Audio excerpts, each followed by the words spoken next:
بسم الله الرحمن الرحیم. راځو تیر ورځ موږ کنټرول پینل پروګرام کې تقریبا تر کوم ځای رسېدلی وو؟ تر ساوند رسېدلی وو که نه؟ که پروګرامن پیچر ریجن پر رسېدلی وو. له هغه وروسته راځو دلته سکیورټي اند منیجمنټ دلته لرو. دلته ګوره دلته مینټینس لرو. دا څه کار کوي؟ دا په وینډوز 7 کې د اکشن سنټر په نامه یادېدو. اوس که دا کار چې دا کله چې دې باندې کلیک وکړو، اوس اول که چېرته موږ کمپیوټر وینډوز اپډیټ ته ضرورت ولري یا هم انټي وایرس انسټال کړی هغه اپډیټ ته ضرورت ولري، یعنې په کمپیوټر کې کوم شی چې موږ مشکل پیدا کوي، موږ ته د اکشن سنټر په واسطه موږ ته یو پیغام راکوي. اوس دا پیغام یې سیده ګوره دلته منیج باندې کلیک وکړه، د پیغام درکړي.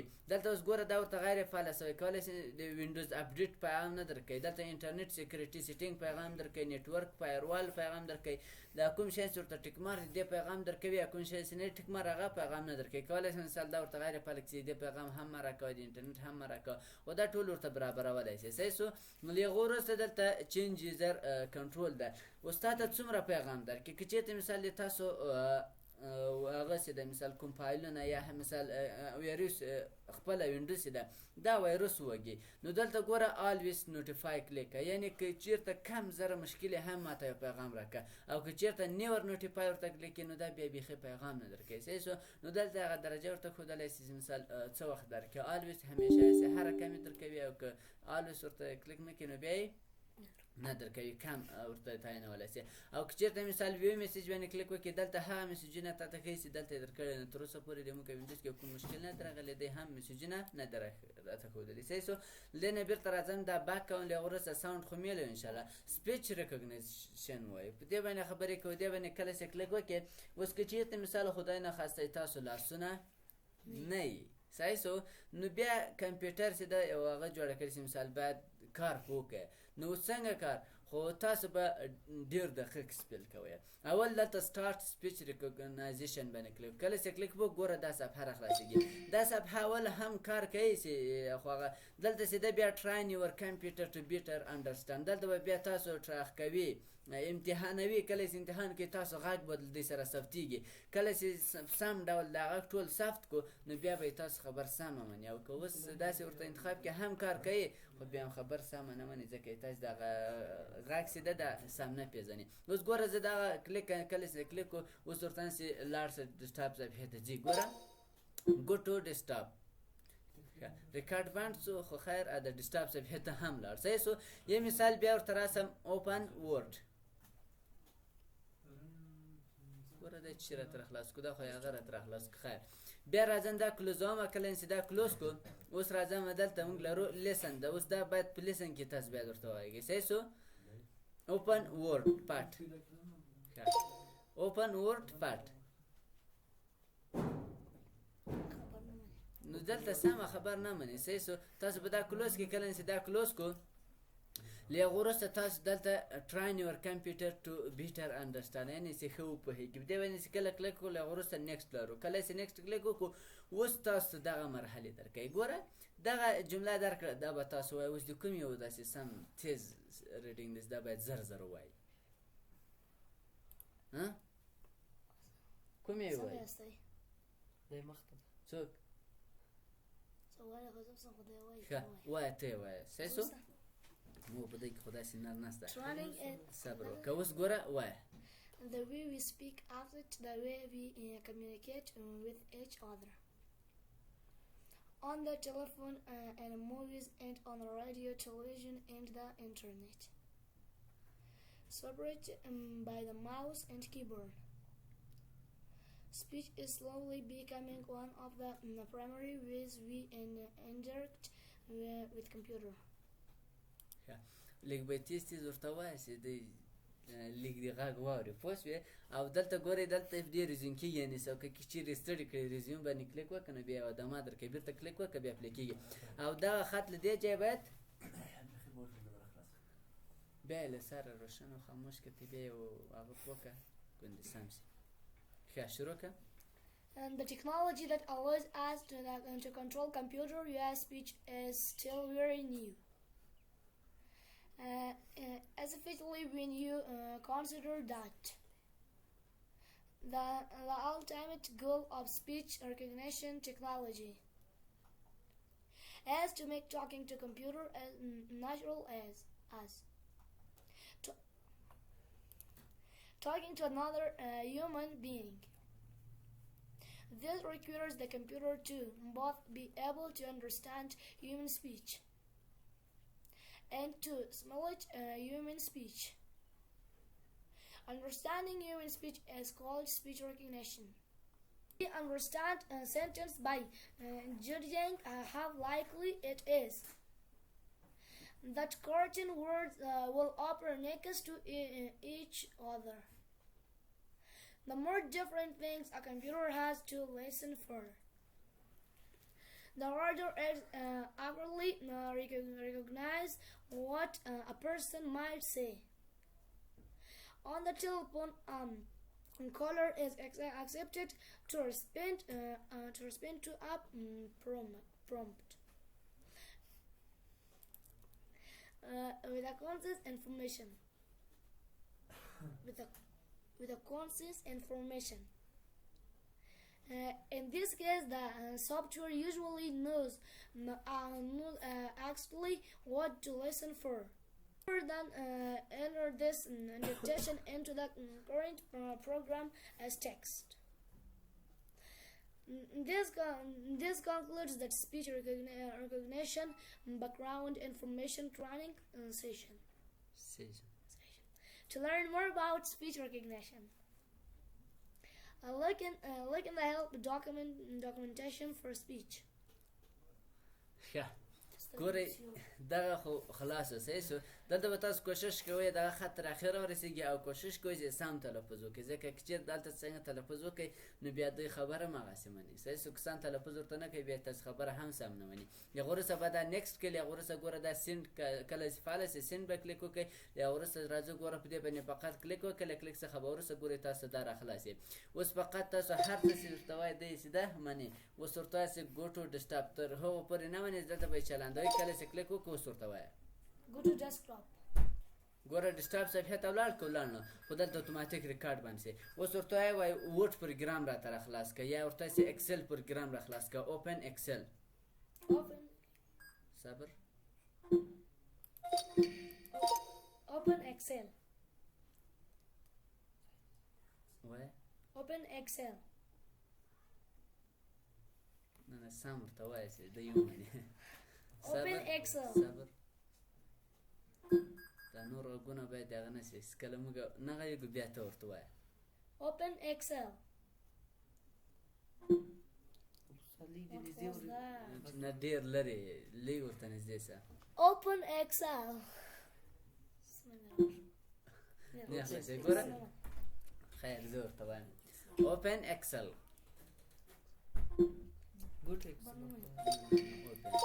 اوپن اکسل. خیر هر څه ورته وایي. مثال ګوره زه راځم وورډ پروګرام ته راځم. صحیح شو. کله مې چې وورډ پروګرام راخلاص کړو له وروسته تاسو غږیږئ دا لیکنه درته کوي. ګوره In the name of Allah. And then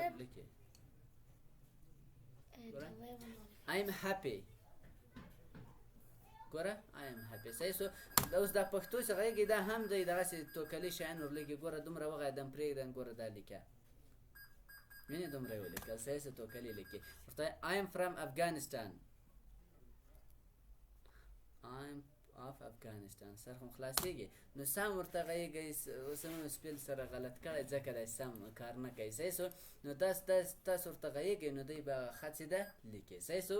سر خو خلاص انشاءالله. دغه څه شی و سپیچ ریکګنایزیشن و. صحیح شو. نه له هغه وروسته سیسټم لرو. سیسټم خو هم تېر ورځ وویل چې دا راکنده که نه بل ټیسټ بار نویګیشن هم ویلی په سیټینګ کې. اول چې دا ګوره دلته موږ د ټیسټ بار سیټینګ لرو.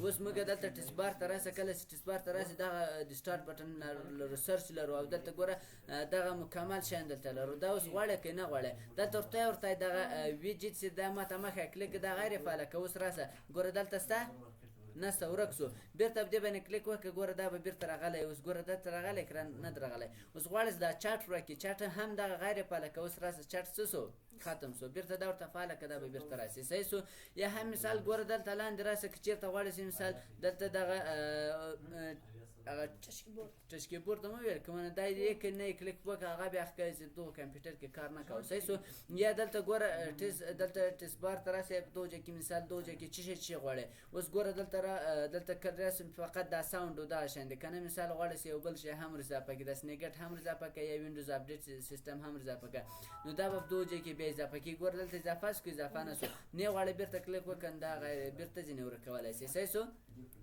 ټیس بار ته راسه که چېرته مثال غواړئ چې دغه کوم اوس دا ټیس بار آیکونونه چیرې دي په مابین کې دي سنټر کې دي که نه ځکه چې موږ سنټر ورته انتخاب کړی دلته لیفټ ورته انتخاب کړه ټول به کومې خوا ته ولاړ شئ ګوره چپ خوا ته ولاړو بیرته دلته راسه سنټر ورته انتخاب کړه دا به سنټر ته راسي بل اټومیټیکل هایډ اوس ګوره دغه ورکه ده که نه ده ورکه کله چې زه کرسر نږدې کوم بیرته پیدا کړي نو دا ورته غیر فعاله کړم دا به ټول وخت دلته غیر کړو نه غواړئ چې مثال ورکه دي چې بیا کولی شي مثال بیرته یې دغه رقم ورکه شي لکه دا اوس یې ورکه ده صحیح شو کله کرسر نږدې کړي داسې ده بیرته ښکارېږي صحیح شو ټرابل شوټ لرو موږ ته دلته ګوره اکشن سنټر کې سکیورټي کې دلته چې ده فقط موږ ته یو پیغام راکوي چې موږ خبرئ چې مثال تاسې کمپیوټر دا مشکل لري نو دغه پیغام درکوي بیا انټرنیټ له لارې به چیرې حل کوي په ټرابل شوټ کې صحیح شو له هغه وروسته فایروال هم وویل فقط لرو یوزر اکاونټ لرو یوزر اکاونټ لکه څنګه چې په هغه کې ویل په کمپیوټر منیجمنت کې هغه کمپیوټر مسرات کلیک ونیج الته میزر جوړول دلته هم په دغه شکل سره ده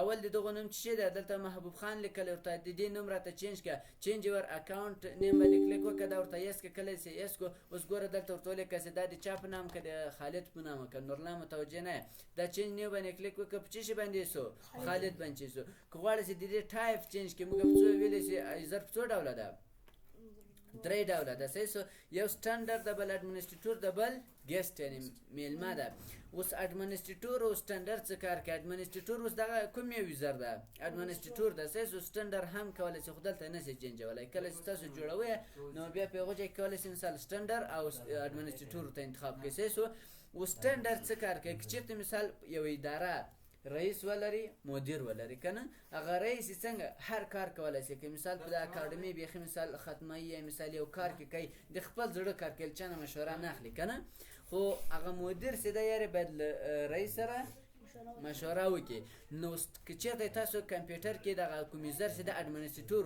په کمپیوټر کې هم یو شی ډیلیټولی شي هم یو پروګرام نصبولی شي هر شی کولی شي صحیح شو او که سټنډر بیا یو پروګرام نه نصبولی شي نه ډیلیټولی شي فقط کولی شي مثال دغه کې وګوره مثال بیرته اړن دا شیان کولی شي صحیح شو او که مهمان و هغه میلمه و هغه خو بیا ګوره بیخي په پردي کور کې واک نه لري صحیح شو نو هغه چې د دغو ځای کې نه راځي وینډوز 7 کې راتلل منیج ان انادر اکاونټ باندې کلیک وکړه او دا ورته هیڅ کله وروسته څو اکاونټ لرو یو اکاونټ لرو چې د اډمنسټریټور ده دلته اډ اکاونټ باندې کلیک وکړه غواړئ چې مثال یو بل یوزر جوړ کړئ اوس د چا په نامه جوړوئ زه ورته د خالد نه یو بل یوزر جوړوم نوم یې ورکړئ پاسورډ یې ورکړه پاسورډ یې تکرار کړه او پاسورډ هینټ په دې خو انشاءالله سر خلاص ده اوس ګوره زه دلته پاسورډ ورکوم څه شی یا پاسورډ بیخي نه ورکوم دا هینټ څه شي کار کوي دلته تاسو خپله ورکوئ اوس ریکارډ خرابېږي صحیح شو خو زه فقط دلته یوزر جوړوم زه مثال دلته پاسورډ ورکوم خالد مې پاسورډ هم ورکړو ګوره دلته یې کتلی شئ دلته هم ورته ولیکم چې خالد او دلته چې شي ورته لیکم مخففات یې باید ولیکئ چې بیا تاسو رینس اوس مې خالد ورکړو فقط زه ایچ ورکوم صحیح شو یا تاسو بس تاغه هم ورکولی شئ خالد که چېرته خالد ورکړئ کله چې په ویلکم صفحه کې تاسو پاسورډ ورکوئ دوه ورې غلط ورکوئ بیا هغه دلته دا درته ښیي سه ورې غلط کوي هم درته ښیي مثال د تا پاسورډ څه شی و خالد و خو دلته بعضې کسان بیا چا کمپیوټر زده وي نو هغه کله بیا خالد ورکوي ټول پاسورډ ورکوي که چېرته مثال ته ورکړی اتوماتیک سه ورې پاسورډ غلط کړه ورته ښکارېږي چې دغه یې پاسورډ ده صحیح شو اوس ما فقط کا ورکړل هغه وروسته نیکسټ کې کله چې نیکسټ اوس پاسورډ سیده جوړ شو دلته څه درته وایي چې باید څه شي که دلته کوم پاسورډ چې غلط کړی څنګه استاد نیم د خالد او بل نه مساوي ده دلته ورته چې خالد 2 به ورکم صحیح سو دا به نیکست کوم اوس ګوره فالس فینیش اوس څو اکاونټس ول دوه هغه دغه کلیک وکړه بیا دلته راځي ګوره مثال چې کلیک وکړو اوس غواړي چې مثال نوم یې چینج کړي پاسورډ یې چینج کړي یا هم مثال ټایپ یې چینج کړي اوس دا کوم یو د کلیک وکړه دلته سټانډرډ ده که نه ده سټانډرډ اډمنسټریټور یې که اوس چینج باندې کلیک وکړه که دې ورور ته جوړوه مثال تر تا کوچنی وي بیا سټانډ ورته انتخاب کړه یا که مسیر هم که نه پیدا په کمپیوټر بیا دغه ورته انتخاب کوي که غواړې چې ډیلیټ باندې کلیک وکړه اوس هغه هینټ څه مطلب اوس ګوره راځم کمپیوټر لا کوم کله مې کمپیوټر لا کو اوس خو دې یوزر ته نه ځم د خالد 2 په نامه که نه اوس ګوره هغسې نه جوړ دا هم د خالد په نامه ده اوس کله زه دلته پاسورډ غلط ورکړم انټر کله چې انټر کړه اوس دلته ما ته وایي پاسورډ هینټ چې اچ پی ده ما په هغه کې ما دغه هغه کې چی ورکړی اچ بي ورکړی که چېرته یې خو بل ته ولاړ سم نو که زه یې بل ته ولاړ سم نو بیا دغه ریکارډ چې ده درته خرابېږي صحیح سو اوس به هغو ته نه ځم نو هغه بیا دلته درته ښیي فقط هغو ته کا ورکړو نو دلته بیا کا درته ښیي مشکل خو نهسته تر دې دا یوزر اکاونټ و اوس راځي د دې پاسورډ چینج پاسورډ باندې کلیک وکړه موږ چېرته ویلی وو ګوره په دغو ته خو مې پاسورډ نه ده ورکړی راځه مثال دغه اصلي ته راځم صحیح سو د خپل یوزر ته راځم دغه ته دې ته راغله اوس دلته ګوره موږ چې لرو چینج پاسورډ کلیک وکړه اوس چې پاسورډ تبدیلوي څنګه به کوې مخکینی پاسورډ به دې په یاد وي که دې مخکینی په یاد نه وي بیا یې نسې کوی نو دلته کرنټ پاسورډ دغه که هغه مخکینی پاسورډ چې و بیا به نوی ورته ښکوي او دلته به ورته تکراروي دلته به هغه د هینټ یعنې د نه هېرېدو ورته لیکي سر خو خلاص و خو موږ ګوره دلته چیرې ویلو په ډسپیسي باندې رایټ کلیک وکړو منې چې کله چې کلیک وکړو د هغه وروسته دا ورته یاست کړه کله چې یس کړو دلته ګوره لوکل یوزر ته راسه او یوزر ته راسه کله چې یوزر ته راغلی اوس په دې باندې رایټ کلیک وکړه په محبوب باندې سیټ پاسورډ باندې کړه پروسیډ هغه مخکینی پاسورډ غواړي نه وکې که هغه بیخي ختمیږي هېڅ هغه مخکینی پاسورډ نه غواړي خو دا کار په هغه وخت کې کولی شي چې دغه یوزر د چی اډمنسټریټور وي که سټنډر وي بیا یې نسي کولی سرونه خو خلاص ان شاء الله نو دا و څه شی بس دا کنټرول پینال و صحیح سو نو دا مکمل کنټرول پینال ان شاء الله خلاص و راتلونکي درس کې زه به دغې نه بیرته راوځم کنټرول پینال ته فایروال هم همېله او نور چې دا کنټرول پینال مکمل ختم سو سبا ته په خیر سره وینډوز انسټالیشن وایي څنګه کولی سو وینډوز 11 په خپل کمپیوټر کې انسټال کو او د افیس انسټالیشن به وایو صحیح سو او د بل د فلش له طریقه هم درته ښکوم د سیډل طریقه به هم وینډوز وکړو سبا یو څه وخت راسي صحیح سو او بله خبر د هغل طریقه کوو چې مثال پاسورډ یې څنګه مات کړو مثال تاسو کمپیوټر ته اوس په مثال محبوب راځي د نورلا کمپیوټر ته داخلیږي نو پاسورډ نه ده زده اوس نو څنګه پسې هیک کړي صحیح سو مشکل خو نشته کوم سوال پوښتنه خو هم نه لري نو دې 2 ورځې پاتې تر پنجشنبې پورې نو دې کې به دغه مکمل انسټالیشن ختموو نو له هغه وروسته به د هفتې په ورځ امتحان سوال پوښتنه خو نه لري